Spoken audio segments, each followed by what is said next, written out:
Mr. Weasley hesitated a moment, then asked, Ciaran, are you really going to do something? About that, Ciaran said. I can't promise anything definite, but I do feel the urge. Be careful, Mr. Weasley warned. Inside the Ministry of Magic, it's better to be cautious. There are still Death Eaters and supporters of pure blood supremacy hiding in its halls. We don't have the upper hand there. We're at a disadvantage. Ciaran nodded. Harry spoke up, curious. If they wanted to talk together, why wasn't Lucius Malfoy waiting outside Sickness's office? What was he doing down here? He was trying to slip into the courtroom, Mr. Weasley said, looking flustered and frequently glancing over his shoulder as if someone might be listening. He wanted to see if you'd really been expelled. We should tell Dumbledore. He ought to know what Malfoy was whispering to Sickness. What private business do they have? Harry asked. Gold, I expect, Mr. Weasley said angrily. For years Malfoy has been buying favors, currying favor with influential people so he can ask for special treatment and block laws he dislikes, especially bills involving muggles. Lucius Malfoy has real power and wide connections. An elevator arrived, empty except for a cascade of memos fluttering above the three of them. Mr. Weasley pressed the button for the atrium and the doors clanged shut. He impatiently waved the memos aside. Ciaran, you take Harry back first. Once I'm done here, I'll head home too, he said. Ciaran led Harry out. They passed the golden fountain, and Harry tipped every coin from his pouch into the water. I promised when I went in, he murmured. If I was innocent. They returned to Grimmauld Place quickly. I knew it, Ron shouted, punching the air. You always manage to get out of trouble, Ciaran smiled. Harry knew Professor Frémont had been turning Malfoy's words over in his head, but right now he was still elated and not embarrassed about it. They were certainly going to clear you, Hermione said, her relief so fierce she'd looked faint when Harry had first walked in. Now she covered her eyes with a trembling hand. There was no reason to convict you. None at all. Even though you knew I'd be okay, you all looked just as relieved, Harry said with a grin. Mrs. Weasley dabbed at her eyes with her apron, while Fred, George, and Ginny did a little victory dance, chanting, He's fine, he's fine, he's fine. Enough, quiet down, Mrs. Weasley called, smiling despite herself. Ciaran, are you staying for something to eat? Yes, Ciaran replied with a grin. I was just waiting to freeload a meal. That evening, there was a celebration at the old Black House for Harry's acquittal. Besides Ciaran, Kingsley, Tonks, and Mundungus were present. The kitchen was packed and lively. After the feast, Ciaran returned to his Frémont manor. Until the school year began, there wasn't much for him to do. Along the way, he heard that Harry had helped Dumbledore persuade a long-retired professor to return, no surprise to him. At the start-of-term banquet, one familiar place at the staff table was empty. Hagrid's. He'd gone abroad with Madame Maxime at Dumbledore's request, off to explore caves somewhere. Professor Grubbly Plank was filling in for him and had guided the new students across the lake. There was, however, one extra face at the staff table, a bald, portly old man in splendid robes who smiled broadly at the students. He caught Ciaran's eye, came over and shook his hand. You must be Professor Frémont, he said. Harry has mentioned you. What a splendid wizard you are.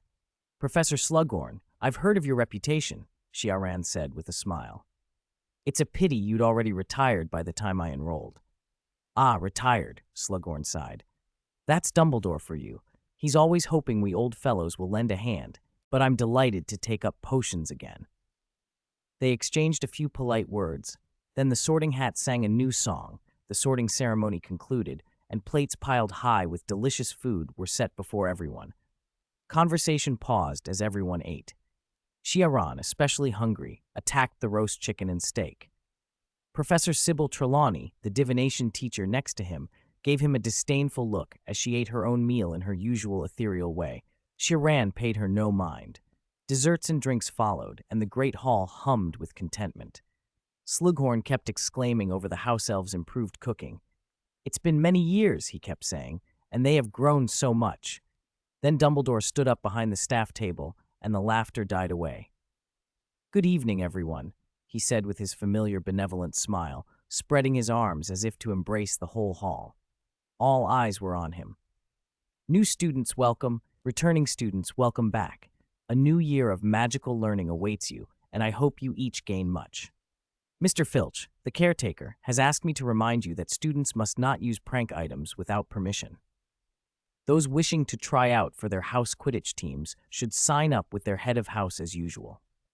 And finally, we are very pleased to welcome a returning colleague, Professor Slughorn. The hall applauded. Slughorn rose, his bald head gleaming in the candlelight, and his large vested belly made a small shadow on the tablecloth. Dumbledore continued, raising his voice to be heard over the murmurs. Professor Slughorn has graciously agreed to resume his former post as Potions Master. Potions, a chorus of surprised voices echoed through the hall. Harry stared at Dumbledore in astonishment.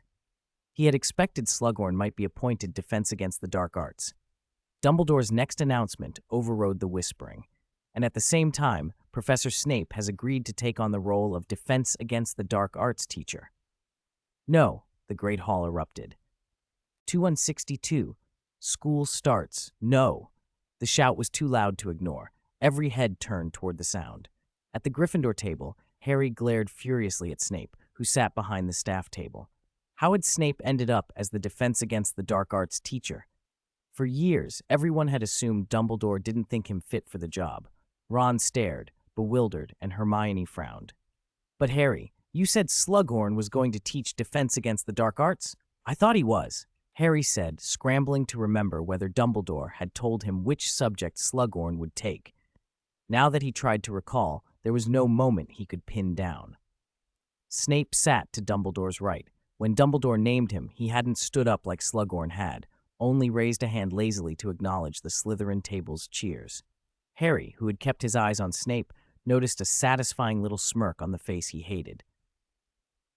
Well, at least there's one good thing about this, Harry muttered through his teeth. Snape won't be here for long. What do you mean? Ron asked blankly. That job's jinxed, Harry whispered. No one lasts more than a year. Moody, Lupin, they left for other reasons, despite being good teachers. Quirrell even lost his life. I honestly hope someone else ends up. Harry, Hermione hissed, horrified. By the end of the term, he'll probably be back in potions anyway, Ron said sensibly. Slughorn probably doesn't want to stay long, same as Moody did. Look, Professor Ciaran is even congratulating him. They turned and saw Professor Ciaran standing and smiling as he offered Snape his congratulations. The news had stirred the whole Great Hall into a low buzz. Snape had wanted that post for years, and now he'd finally got it. Dumbledore, having announced the appointments, didn't dwell on them. He waited a few seconds for silence to settle, cleared his throat, and spoke again. Everyone here knows that Lord Voldemort and his followers are once more causing grave harm, and their strength grows, Dumbledore said. The hall went quiet, the air taut with unease. I must emphasize that the current situation is extremely dangerous. Each of us at Hogwarts must be careful to protect ourselves. The castle's magical defenses were strengthened over the summer. We've received new and more effective protections, but you all must remain vigilant and not let your guard down.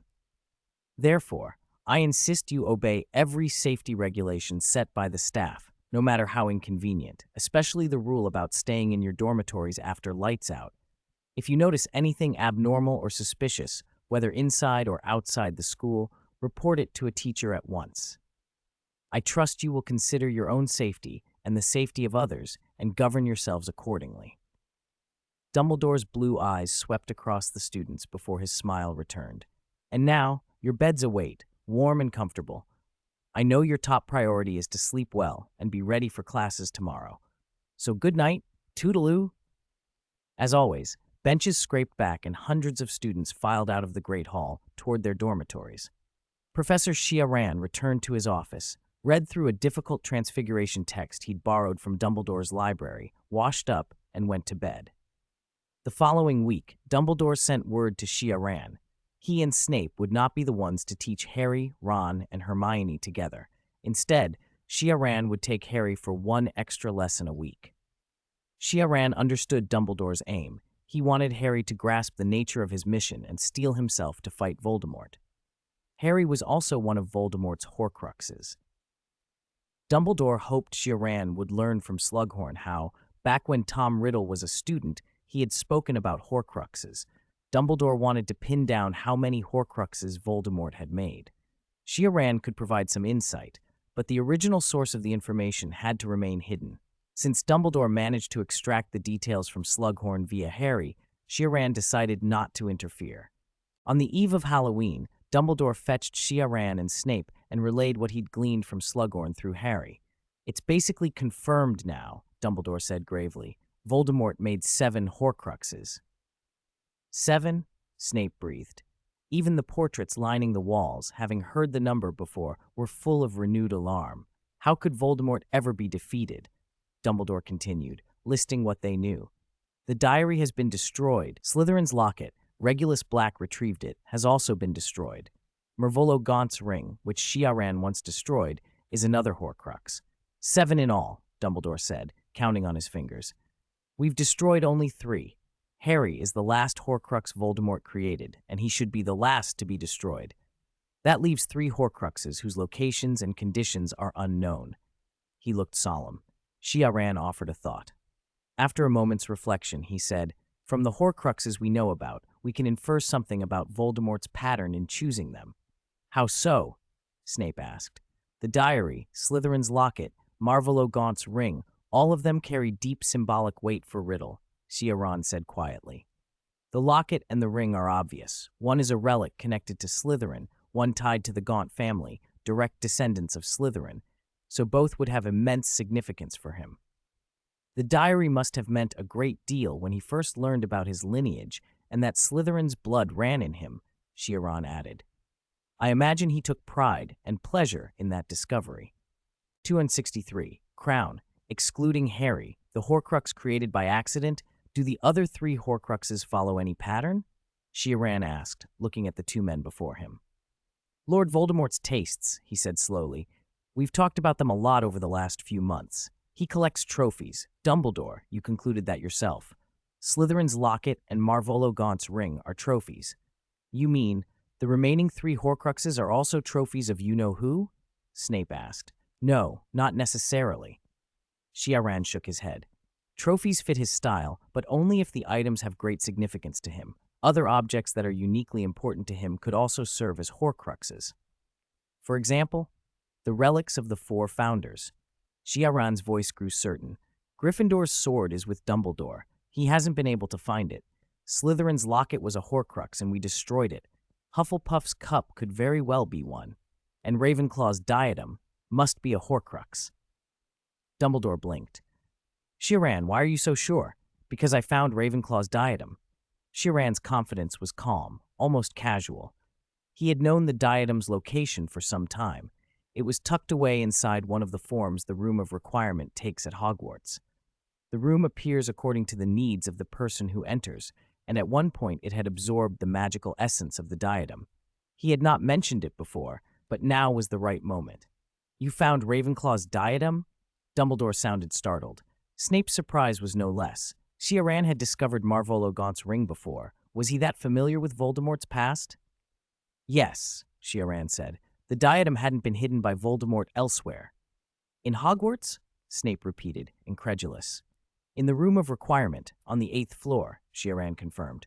"The Room of Requirement?" Snape frowned. He had never knowingly used it. Dumbledore chuckled. "Once I rose in the night to find a bathroom and stumbled into one full of exquisitely made chamber pots. After that, I could never find the room again. So it truly provides what is required." Ciaran led them out of the headmaster's office and down to a blank stretch of corridor on the 8th floor, beside a painting of a troll that glowered at them. He paced the hall 3 times, thinking quietly, "I need a place to hide things." A heavy door slid into being in the wall. He opened it and stepped inside. "A place that accumulates countless things?" Dumbledore said, raising an eyebrow. "It seems you-know-who thought such a place would be safe," Snape said, regaining his composure. Ciaran smiled. "But everything that exists leaves traces. Voldemort valued ritual too much. If he had made Horcruxes out of random pebbles and scattered them across the world, it would have been impossible to find them all. Luckily for us, he didn't." Dumbledore smiled at that. Ciaran led them through the cramped, chaotic stacks. "I only need a room to hide things, and the Room of Requirement appeared. While I was hiding things, I saw an old diadem. At the time, I didn't recognize it. Later, when I remembered that moment, things began to make sense. Over here, do you see it? That old diadem. He pointed into the clutter.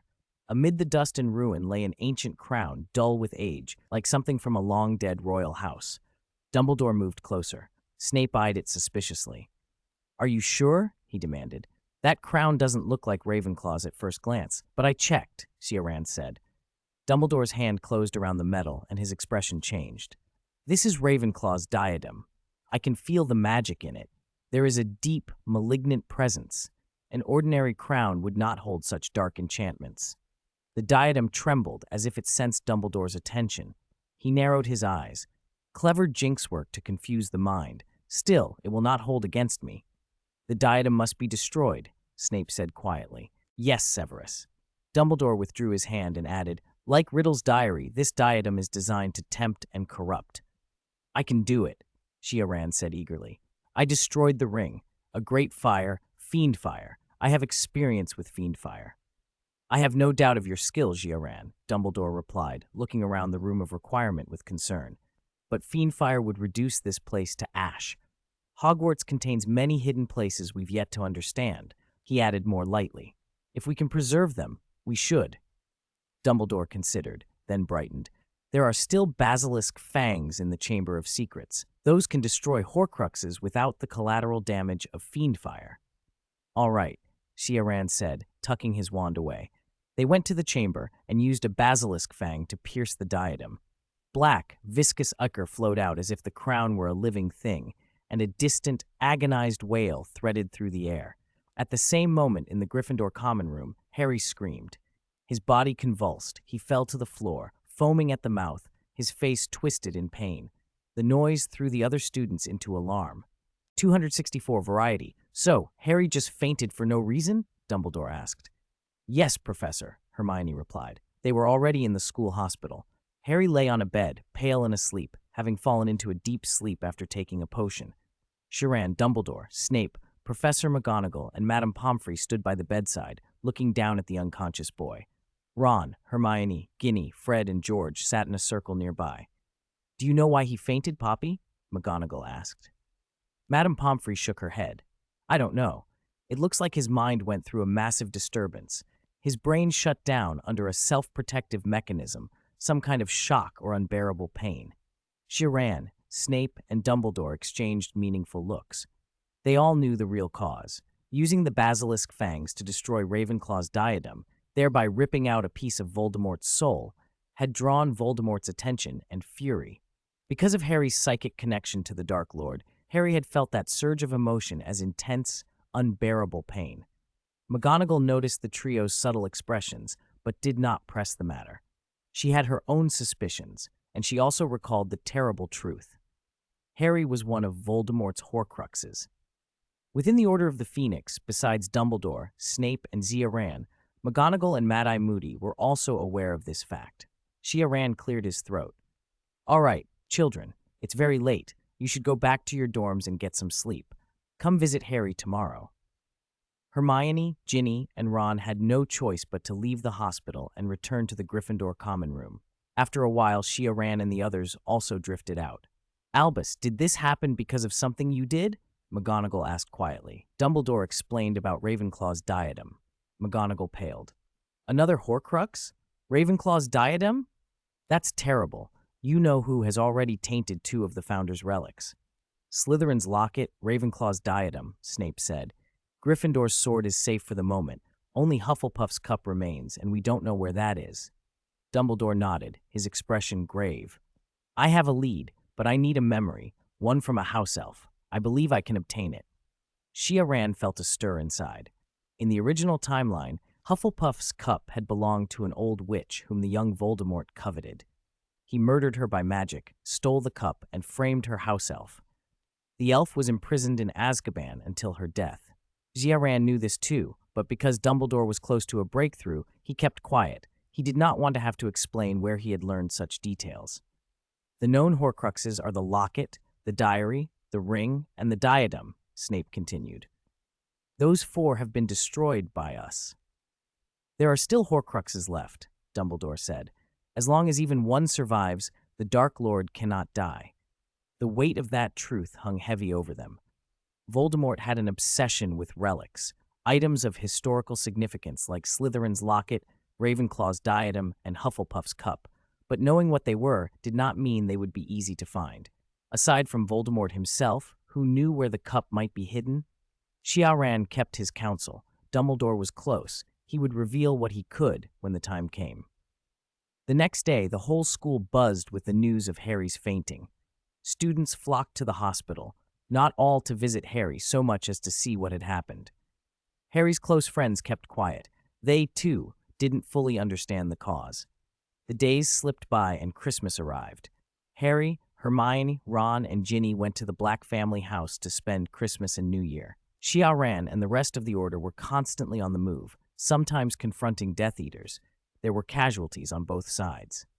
The entire magical world was tense. Every small disturbance could set wizards on edge. No one wanted to return home to find the dark mark hanging above their house. People demanded action from the Ministry of Magic. Fortunately, the minister, Amelia Bones, was decisive. She publicly denounced Sinkness, the head of the Department of Magical Law Enforcement, and with the help of allies in the Wizengamot, including Dumbledore, had imprisoned ministry officials who were identified as Death Eaters. The ministry's atmosphere cleared quickly, but that change had a downside. The Death Eaters grew more reckless. They began attacking wizarding families and muggles in larger numbers, and bad news arrived every day. When the Order gathered at the Black House for Christmas, reading the newspapers put them in an uneasy mood. They feared each report might bring fresh tragedy. Many of the reports were about muggles and wizarding families they didn't personally know, which made the stories less intimate but no less troubling. They only strengthened everyone's resolve to fight Voldemort. Mrs. Weasley hovered over a row of potatoes, wand in hand, supervising as the twins peeled. Kreacher was at the stove, tending a pot of pork rib soup that filled the house with a tempting aroma. Sirius stood with a cleaver, cutting meat. "It's Christmas," he said wryly. "Surely even the Death Eaters will be celebrating." "Oh, that's not necessarily true, Sirius," Kingsley said, folding open a newspaper with a somber expression. "Another Muggle family has been murdered." Mr. Weasley glanced up at the headlines. A family of 7 in a Scottish village, found dead in their yard. No sign of forced entry. A skull mark hovered over their home. We all know what that means. "Oh my goodness," Mrs. Weasley cried, flustered as ever. The constant cascade of dreadful news had frayed her nerves. Lupin put a hand on Harry's shoulder. "We have Dumbledore. We will defeat you-know-who," he said. Then, smiling at Harry, he added, "And of course we have the boy who lived." Harry managed a small, helpless smile. The nickname followed him everywhere. The members of the Order teased him with it as if it were a talisman. Across the table, Ciaran watched Harry. He, Snape, and Dumbledore had already been discussing Harry's future and the decisions they would have to make in the battles to come. Harry carried a piece of Lord Voldemort inside him, a fragment of soul that made him a Horcrux. The only way to remove that piece without killing Harry was for Voldemort himself to destroy it. If Ciaran and the others tried to destroy the fragment, they could succeed in ridding Harry of Voldemort's soul, but Harry would die with it. None of them wanted that. Thinking of the plan they had been shaping for months, Ciaran sighed softly and hoped Harry could endure what had to be done. "Gringotts is almost in chaos," Bill said with a tired sigh. "The goblins are being seduced by you-know-who's promises of freedom. Their relationship with us, with the Cursebreakers, is beginning to rot away." "Yes, there was almost a fight the day before yesterday. Fortunately, both sides held back in the end," Fleur added. She and Bill both worked at Gringotts.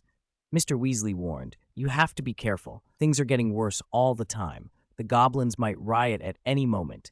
You who work there are in the most danger." Bill and Fleur exchanged a grave look and nodded. Ciaran turned to Lupin. "How are you?" he asked. Lupin looked older than before, his clothes patched and worn. Living among werewolves had been hard on him. His face showed it. Tonks's big eyes were full of worry. Lupin coughed and, trying to sound casual, said, "I'm all right. I can take it. There's some danger, but it's manageable. It won't kill me." "You look terrible," Tonks said anxiously. Why don't I ask Dumbledore for permission? You could. Don't, Lupin said with a wry smile. This was my choice. I wanted to do something for the Order, and this task, infiltrating the werewolf community, no one else can do it but me. Everyone finally understood why Professor Lupin had aged so much since they'd last seen him. They knew how he struggled with his condition and couldn't help but feel a flicker of resentment toward Dumbledore for the burden Lupin bore. You'd better not write to me, Lupin added. I can barely receive letters where I am, and I can't safely send them.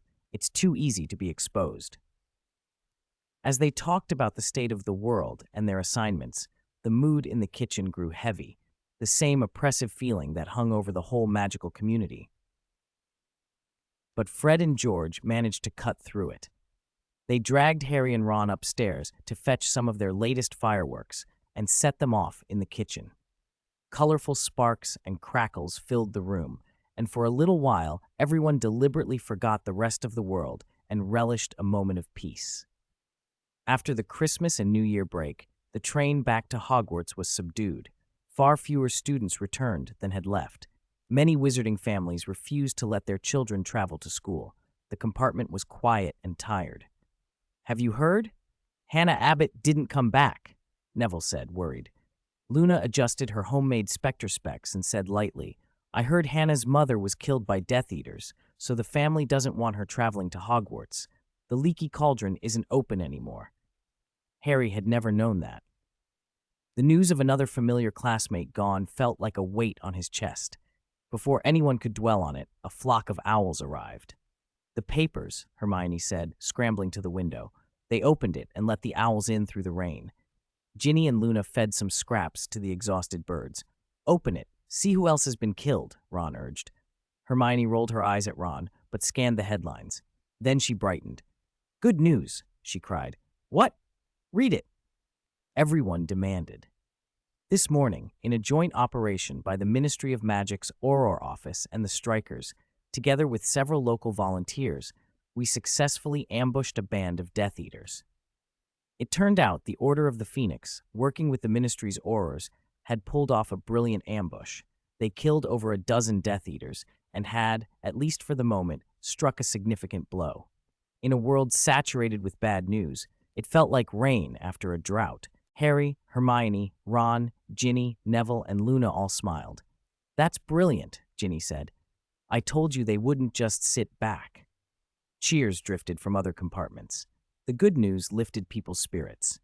For a while, the papers were full of ambushes and counter-ambushes. Sometimes the Ministry and the Order scored victories, sometimes the Death Eaters struck back, killing Aurors and wounding members of the Order. It was a bloody tug-of-war with neither side willing to cede ground. Dumbledore and Madame Bones corresponded every day, trying to break the stalemate. Voldemort's whereabouts still eluded them, and Dumbledore had to remain at Hogwarts, making long absences impossible. But at last, Dumbledore had discovered the hiding place of the Hufflepuff Cup. Where, Dumbledore? Snape demanded. Ciaran, who had anticipated Dumbledore's revelation, seemed relatively calm. Dumbledore spoke slowly. Gringotts. Gringotts? Snape's voice was stunned. Ciaran asked, Do we strike now? It might alert them. There's no problem for us to break into Gringotts, but Voldemort will certainly learn of the attempt. There's no other way, Dumbledore said warily. The situation is only getting worse. Innocent people are being killed every day. We must end this war as soon as we can. Is Harry ready? Ciaran asked softly. Can he truly accept what must be done? Dumbledore fell silent for a long moment, then gave a small, sad smile. I don't know, he admitted, but I trust Harry. He has something Voldemort never did. Love? Snape began, as if to sneer, but checked himself. Yes, Dumbledore said, as though he had read Snape's thought. Love. Because of love, Harry is hostile to Voldemort. Even when he glimpses into Voldemort's mind, it brings him pain, not the ecstasy the Death Eaters feel. Love has fortified his will. I believe he can overcome his fear. Let's hope so, Ciaran said, letting out a long sigh. 266. Final tranquility. You want to feign death? Snape asked. No, Dumbledore sighed. I want to truly embrace death, but not until Lord Voldemort has been dealt with. I will not go fully yet. Events from his past had reshaped Dumbledore's character and ideals. He longed for peace. Naturally, he wanted the threat of Voldemort ended. Of all the white wizards, Dumbledore was the one Voldemort truly feared. Ciaran had made rapid and substantial progress, now able to face Voldemort and hold his own for short stretches. Ciaran's breadth of experience had earned Dumbledore's deep trust. Still, Ciaran lacked something. He did not yet match the legendary Dark Lord. Dumbledore knew his mission was not finished. There were others, Ciaran in the middle generation, and Harry, Hermione, and the new generation to come. But he felt he only needed to make one final push, burn his last reserves, then leave the world to them. He was eager to pass to the afterlife. Ciaran didn't know the depth of Dumbledore's trust, and in truth, he didn't care. His current goal was to touch an artifact of deep historical importance, absorb the force points within, and clear the last hurdle to advance to level 7, a legendary wizard. He dreamed of finding an opportunity to slip into the Ministry someday to touch other powerful items. Given the chance, he wouldn't be surprised if he overtook both Dumbledore and Voldemort. Feigning death? Ciaran mused. In the original timeline, Dumbledore truly died. After a chain of plots, he was disarmed by Draco Malfoy and fell at Snape's hand, an essential part of the plan. Now that Malfoy hadn't received Voldemort's orders, would Snape still go through with it? With Ciaran having disarmed Dumbledore beforehand, it was not impossible. But if Dumbledore only feigned death, there would be a funeral. How could the Death Eaters not see through the deception? Snape stared. Dumbledore smiled. That will require one of Professor Snape's potions. I don't have such a powerful draught, Snape said immediately. And what could mimic you? How could you appear utterly dead while remaining alive? Where would I find such a potion? He looked at Dumbledore. You cannot die easily, Albus. You promised me. Don't worry, Dumbledore interrupted. I will not rush to the world of the dead before Voldemort's threat is finally over. It need not be a perfect potion. Once I feign death, my body, let us call it a body, will be taken over by Ciaran. It will be laid out, awaiting burial. No one pays too much attention to a corpse, Snape began. You are different, Albus, Snape added quietly. The same, Dumbledore said. If Ciaran announces my death, others will look and, trusting Ciaran's word, accept it after a glance or two. But Ciaran will need to dig you up later, Snape reminded them. Ciaran stroked his chin, remembering that in the original timeline, Voldemort had gone to Dumbledore's grave himself to take the Elder Wand. If someone had already dug Dumbledore up and Voldemort later found nothing, everything would be exposed. What if Voldemort digs up your grave? Ciaran asked. If he goes for your things, the wand, for example, and finds no body. Then we must accelerate the plan, Dumbledore said. Destroy the goblet a day earlier. Kill that great snake Nagini sooner.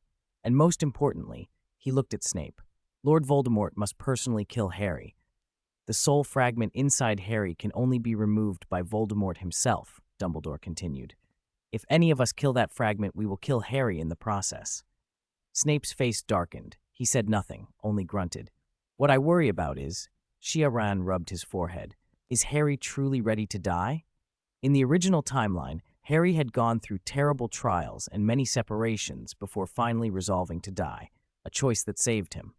Now Harry was more experienced than his fifth-year self, but he had not yet lived through the events of the next 2 years. Would his resolve be the same? There was no certainty. We can only trust him, and Severus, Dumbledore said. You must help him grow up quickly. According to the plan, you are the last, Severus. Snape frowned and nodded. After a long discussion, Ciaran returned to his office. The term was almost over, and the plan would soon be set in motion. Ciaran felt a fierce eagerness to confront Voldemort. Let us see, he thought, whether the White Wizards would prevail this time, or whether the Dark Wizard would finally take the upper hand. After Harry and the others finished their OWLs, many students were sent home early and missed the exams, but enough remained that the Ministry still sent examiners. Because of his mother's protective magic, Harry had to return to the Dursleys on Privet Drive. The wizarding world was in turmoil, but the Muggle world had not yet caught up, so Harry at least had a quiet summer. He wanted to join the Order of the Phoenix and fight Voldemort, but Dumbledore refused again and again, and even his godfather Sirius disagreed. Not only was Harry underage, but he still had to finish school. Once he graduated, he could join the Order, Sirius said. As his guardian, Sirius's word carried weight with Harry. After leaving the Hogwarts Express and saying goodbye to the Weasleys and Hermione's family, Harry met an impatient Uncle Vernon and was driven back to Privet Drive in Vernon's new car. As soon as he walked into the house, he noticed a change in Dudley. Dudley actually poured him a glass of water. "Thanks, D-bro," Harry said, smiling. Dudley looked awkward, mumbled something that didn't quite form words. "Oh, Duddy, my good boy, so kind!" Aunt Petunia gushed, clinging to Dudley as if she might burst into tears. "Good boy, pour me a glass too," Uncle Vernon called. Harry rolled his eyes, carried his trunk up to his room, and settled in for what he thought would be a quiet summer, unaware of what the months ahead would bring. 267. Bad news one after another. One day in July, after another Order of the Phoenix meeting, Ciaran, Severus Snape, and Albus Dumbledore left the Black family house together. "How is you-know-whose side reacting?" Dumbledore asked. "He's ordered me to find an opportunity to kill you," Snape replied. He hesitated for a moment, then went on. "You're not the Minister of Magic, but to Voldemort you're a far greater threat than the Ministry. Assassinating you when the risk is manageable is more efficient than taking the much greater risk of killing the Minister." Dumbledore nodded solemnly. The head of an official institution carried a weight that even Dumbledore's prestige sometimes could not match. "Dumbledore, what about the house elf?" Ciaran asked. "When Dobby came to clean the room, I pretended to let slip a lot of information. I believe that when he learns of my death, he will take Harry away." Dumbledore said. "When will we move?" Ciaran asked quietly. "These next few days," Dumbledore said, worry creasing his face. "We can't delay any longer. Too many people have died. This war must end soon." He turned to Snape, concern in his voice. "Severus, are you ready for?" Snape inclined his head. He had prepared for this in the months past. Ciaran exhaled lightly, even seeming for a moment almost eager. A few days later, the news that had been feared spread from Hogwarts across the magical world. Albus Dumbledore was dead, and Severus Snape was the killer. The Daily Prophet ran a story saying combat professor Ciaran Frémont had been the first to arrive at the scene and had personally seen Snape flee. According to the paper, Ciaran had not realized at the time that Snape had betrayed them and joined you-know-who, and had let him go, an act he came to regret. Ciaran confirmed Dumbledore's death to the press. "Dumbledore is dead, killed by Severus Snape," he told the reporter. "We will hold Dumbledore's funeral, and we will cooperate fully with the Ministry of Magic to fight the rise of the dark arts." Whether his words could be fulfilled remained to be seen. Dumbledore's death threw the magical world into panic. Countless witches and wizards felt suddenly vulnerable, as if they might be gone tomorrow. Hogwarts held a funeral. That night, after the ceremony, Ciaran went back and dug up the grave under cover of darkness. On Privet Drive, Harry Potter also received an uninvited guest. "Petunia, long time no see." Harry stared in horror. Severus Snape, his least liked and most feared professor, was in the Dursleys' living room, and Aunt Petunia knew him. She looked surprised and uncomfortable.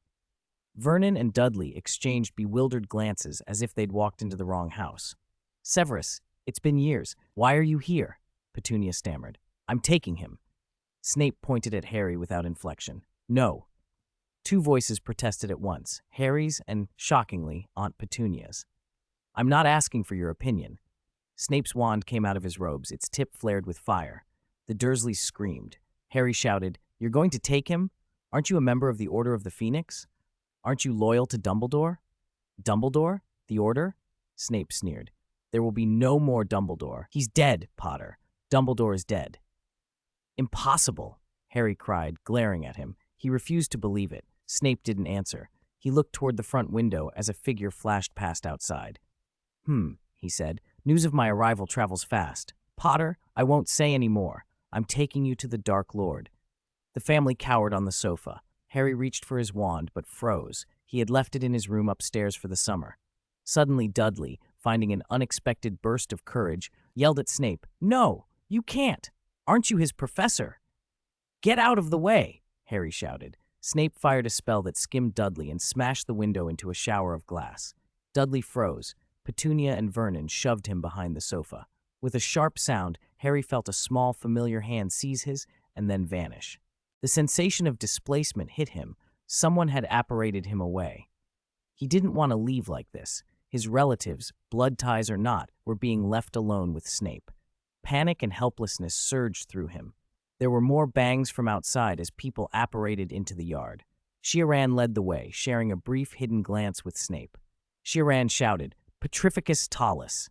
Snape disappeared in a flash of movement. Ciaran's spell missed its intended target, striking the dining table instead. The spell hit the wood with a crack, and the table splintered into more than a dozen pieces. Sirius Black burst into the room behind Ciaran, wand drawn, furious. "Where's Harry? Was he taken?" he demanded. Sirius, Lupin, Mr. Weasley, and Kingsley arrived with grave faces. They had received Mrs. Figg's message during the funeral and apparated straight to Privet Drive, but they had still been a step too late. Petunia, shaking and incoherent, managed at last. A small, an ugly little person took him just before you came. "A house elf?" Ciaran asked. Petunia nodded, then immediately shook her head as if unsure. "Since a house elf took him, Harry should be safe for now," Ciaran said, relief showing on his face. "But his relatives—" They all breathed out at once. "You will probably have to leave Privet Drive," Remus Lupin told the Dursleys. "Attacks like this will keep coming. To dark wizards, your connection to Harry makes you the easiest leverage to force him into the open." Ciaran noticed, oddly, that Vernon Dursley's expression had gone peculiarly blank. Whether you believe it or not, the family ties are there, and for the Death Eaters, this is ultimately a plan, Ciaran said, waving his wand to mend the damaged furniture. In the end, the Dursleys, reluctant, frightened, were removed from Privet Drive under the Order's care. Other members of the Order took them away, while Ciaran and the others spoke quickly with Mrs. Figg. They apparated back to Hogwarts and told everyone what had happened at Privet Drive. Many were furious, but there was no time for recriminations. Dumbledore's death had changed everything. It was as if dark wizards had risen from every direction in a single day, appearing wherever they could. "Ciaran, we must find Harry. Harry Potter," Mr. Weasley insisted. "He's the one the prophecy named, you-know-whose enemy. We have to find him. It's far too dangerous for him to be alone." Dumbledore's body had already been buried. Ciaran was already thinking about when to exhume the grave. At Mr. Weasley's words, he replied, "It wasn't a Death Eater who took him. Dobby took Harry. I know that house elf. He will protect Harry, and if it comes to it, I believe Harry will find us." "The problem is," Lupin smiled wryly, "you can see how things are. The Death Eaters will never let Harry go. Would he willingly return to bring us danger?" "Danger?" Sirius barked. "I'll protect him. Who cares about danger?" Many in the room nodded, but Lupin was patient. "It isn't about how we feel. It's about what Harry will want." Sirius fell silent. He knew Harry. He knew Harry would not want to endanger others. If Harry believed he was the target of Voldemort and the Death Eaters, he would hide rather than bring trouble on his friends and family. Ciaran made the decisive choice. "We must continue searching for Harry and not leave him to wander into fatal danger. At the same time, we must forge closer cooperation with the Ministry. The situation has worsened, and Madame Amelia Bones wants stronger ties with the Order." He turned to Kingsley, Tonks, and Arthur. "You three must be careful inside the Ministry. The Death Eaters will very likely try to kill you to disrupt our cooperation." Kingsley, Tonks, and Mr. Weasley nodded gravely. With Dumbledore gone, and with Ciaran's power already demonstrated, he had naturally become the Order's leader. That also made him the top target Voldemort would want eliminated. Harry was the one Voldemort had chosen to kill personally. No Death Eater had the right to kill him. That condition gave Ciaran and the Order the framework to move boldly. Voldemort himself had stepped openly into the world since Dumbledore's death, demanding surrender and promising to spare needless bloodshed. Many wizarding families bent the knee. The Ministry, though, continued to resist. As minister, Amelia Bones survived an assassination attempt, thanks in part to the Order's intervention. 2 attempts to kill Ciaran had also been made, but both failed and ended with heavy losses for the attackers. Ciaran publicly warned that any Death Eater who confronted him without Voldemort's express command would be courting death. That blunt message steadied the Order's morale. With Dumbledore gone and Harry missing, doubt had crept in despite their resolve. Ciaran's leadership helped restore their confidence. You did well, Dumbledore said, praising him. Dumbledore's body had been dug up by Ciaran and was now at the Hog's Head in Hogsmeade. It was Aberforth's territory, and Aberforth, amused and sarcastic as ever, tolerated their presence. Dumbledore had been staying there, talking with the portrait of Ariana and taking a rare breather among family. For the time being, Ciaran had taken on the responsibilities Dumbledore had carried. "Is Harry all right?" Aberforth asked, minding a glass as if he did not care. "Dobby is with him," Dumbledore replied. "They found Hermione Granger, and Ron is with them too, though Arthur and Molly don't know, and Ron doesn't want his parents fully involved yet. The Weasleys are already being targeted by the Death Eaters. Harry and his friends are managing. I believe he will decide what must be done." "A beer, Aberforth," Ciaran said. The barkeeper grumbled but brought a mug. Ciaran's tone grew serious. "Voldemort will soon discover the Elder Wand's whereabouts, Dumbledore. He won't wait long to dig up your grave." Dumbledore's face hardened. "Then the final battle must come soon." "We'll need a plan," Ciaran said. "I'll inform Snape. Within days he'll capture Harry and bring him to Voldemort. That will provoke Voldemort into attacking Hogwarts. Harry's body will be a bargaining chip, and that will be when we carry out the resurrection plan." 3 days later, Hermione and Ron arrived at the Burrow, pallid and shaken, accompanied by an exhausted Dobby. They had terrible news. Snape had captured Harry. Word spread at once. Voldemort openly announced his intent to conquer Hogwarts and make it the stronghold of the dark, and he threatened to bring Harry Potter's body as proof of his victory. The magical world was in mourning and outrage. The Aurors, led by the minister herself, and members of the Order of the Phoenix, moved toward Hogwarts.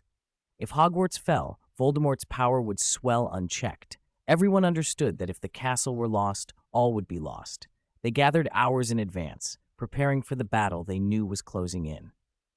Before sunset, Ciaran stood on a high ledge of Hogwarts Castle, watching the sun dip in the west. Below him, wizards streamed in and out of the grounds. The atmosphere was thick with tension. Everyone waited for Lord Voldemort and his Death Eaters to arrive. He pulled up his system panel in his mind. Name, Ciaran Frémont. Age 30 magic power. Level 7, elementary. Force points, transfiguration, level 7. Potions, level 5, elementary. Charms, level 7, advanced. Herbology, level 5, elementary. Flying, level 6, elementary. His magic had astonishingly reached level 7. When he had dug up Dumbledore's grave, he'd absorbed the force points stored in the Elder Wand, far more than those in the invisibility cloak or resurrection stone. An Elder Wand carried half a history of rises and falls. It had decided countless duels and determined the fate of famed wizards, so the force points it contained were immense. He had also touched the original copy of the Reasonable Restriction of Underage Wizards Act when he'd gone to the Ministry to speak with Amelia Bones, and absorbed a large surge of force points there as well. That is how he had leapt to level 7. His charms had advanced to level 7, advanced, just one step from level 8. Against Voldemort in a straight duel, Ciaran knew victory was far from certain. No matter how strong, Voldemort's remaining Horcruxes had to be destroyed, or it would all be in vain. The task of destroying the Hufflepuff Cup in the Lestrange Vault at Gringotts had fallen to Dumbledore. Though Dumbledore had been thought dead, he had contrived to break into Gringotts, destroy the Horcrux, and plan to return for the final battle. Ciaran only needed to hold the line until then. Booms shook the air. Voldemort's forces had arrived. Death Eaters, werewolves, giants, vampires, dementors, and other dark creatures converged on Hogwarts.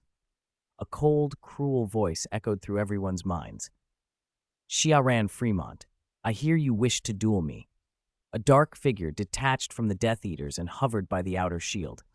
Hogwarts had been fortified by many powerful protections. Ciaran rose into the air without a broom and floated dozens of meters from Voldemort. His presence strengthened the defenders. He was the second wizard they'd seen who could fly unaided, the first being Voldemort himself. Severus Snape stood at the front of the Death Eaters, clearly favored by Voldemort. Countless eyes hardened with hate as they looked at him. Harried whispers spread. Harry Potter lay limp, carried by a tall wizard with a cruel smile. Many cried out, thinking Harry dead. The Death Eaters cheered. Ciaran noticed Nagini coiled nearby. Snape glanced over and smiled. an expression outsiders mistook for smug approval, which only inflamed the Death Eaters and outraged the Ministry and the Order. Ciaran alone read the signal. Snape was saying he could deal with Nagini. The time was right to act. Ciaran drew his wand and called to Voldemort, "Your reign ends today." Voldemort replied coldly, "Dumbledore is dead. Harry Potter is dead. Who else can stop me?" "Just you, Ciaran Frémont." He unleashed a green beam at the protective wards. To everyone's horror, the ward that had been reinforced by dozens of wizards shattered under a single strike from Voldemort. "Kill all who resist," he commanded, and the Death Eaters charged. Suddenly, Snape flicked his wand. The wizard holding Harry staggered. Harry slipped down and rolled to the ground, scrambling to his feet and running toward the castle interior. The battlefield froze. No one understood why Snape seemed to betray Voldemort now, or why Harry was alive. Snape bolted into the adjacent forest with a few Death Eaters in pursuit. Other Death Eaters, distracted, fired spells wildly toward Harry, no longer following Voldemort's orders. "Harry, watch out!" cried members of the Order and the Ministry. Spells arced toward him, but Draco Malfoy deflected a few, taking the blows instead. Lucius Malfoy stared at his son, stunned. Narcissa drew her wand to protect her family, but the Death Eaters had already erupted into a general melee with the Order and Ministry wizards. Harry and Draco exchanged a brief look. Gratitude passed between them. Hermione was sobbing as she clung to Harry. Ron, Ginny, Neville, Luna, Percy, and the rest of the Weasleys had all proved their identities. Ciaran had personally stepped forward, and Mr. and Mrs. Weasley glowed with pride. Sirius, thrilled but aware of the moment's danger, barked orders. "No more talking. This is a battle. Get the kids to the rear." Then he charged back into the fray alongside other adult wizards. Fred and George grinned at each other and tossed hexes into the melee. A band of young wizards, students and recent graduates, joined the fight. In the sky, Voldemort fumed. Snape's apparent betrayal was a blow. Why could he never rid himself of Harry Potter? He turned his attention back to Ciaran. Green beams and curses flew as the two engaged in a blistering duel over the castle, forcing the combatants below to scatter into the forbidden forest or take shelter inside the castle. Mid-duel, Voldemort howled in sudden pain as if something within him had been torn. Another cry followed, the unmistakable feeling that a piece of soul had been destroyed. Dumbledore and Snape had succeeded elsewhere. Ciaran seized the opening. He launched a green curse that struck Voldemort squarely. The Dark Lord froze, expression contorted in disbelief. Then he fell from the sky, slamming into the ground with a sound like a thunderclap. Wizards on both sides faltered in their fights. Voldemort lay motionless. Could it be true? Had Ciaran Frémont killed Lord Voldemort in direct combat? Before anyone could fully process it, the battlefield shifted. Dumbledore reappeared, alive, to the astonishment of many who had thought him long dead, and with him the tide broke. Death Eaters faltered and began to surrender as the defenders redoubled their efforts. The magical war swung decisively to the Ministry and the Order of the Phoenix. What followed were trials for the surviving Death Eaters, cleanups, and long reckonings handled by the Ministry. The Order of the Phoenix disbanded. Under Dumbledore's direction, its members returned to their ordinary lives. Severus Snape was cleared of all suspicions and acclaimed as an unmatched undercover agent. He retained his post as potions master at Hogwarts. Ciaran was hailed as the most powerful wizard in the world, a distinction even Dumbledore had never claimed. Having killed Lord Voldemort in single combat, he had proven devastating skill. He later stepped down from his post as defense instructor. Minerva McGonagall, deputy headmistress and transfiguration professor, became headmistress of Hogwarts. Dumbledore, having accomplished what he had set out to do, retired. Ciaran traveled the world after the war, returning only for the weddings of close friends, Remus and Tonks, Bill and Fleur, Ron and Hermione, Harry and Ginny, and others. The wizarding world slowly stitched itself back together and returned to peace. End of book.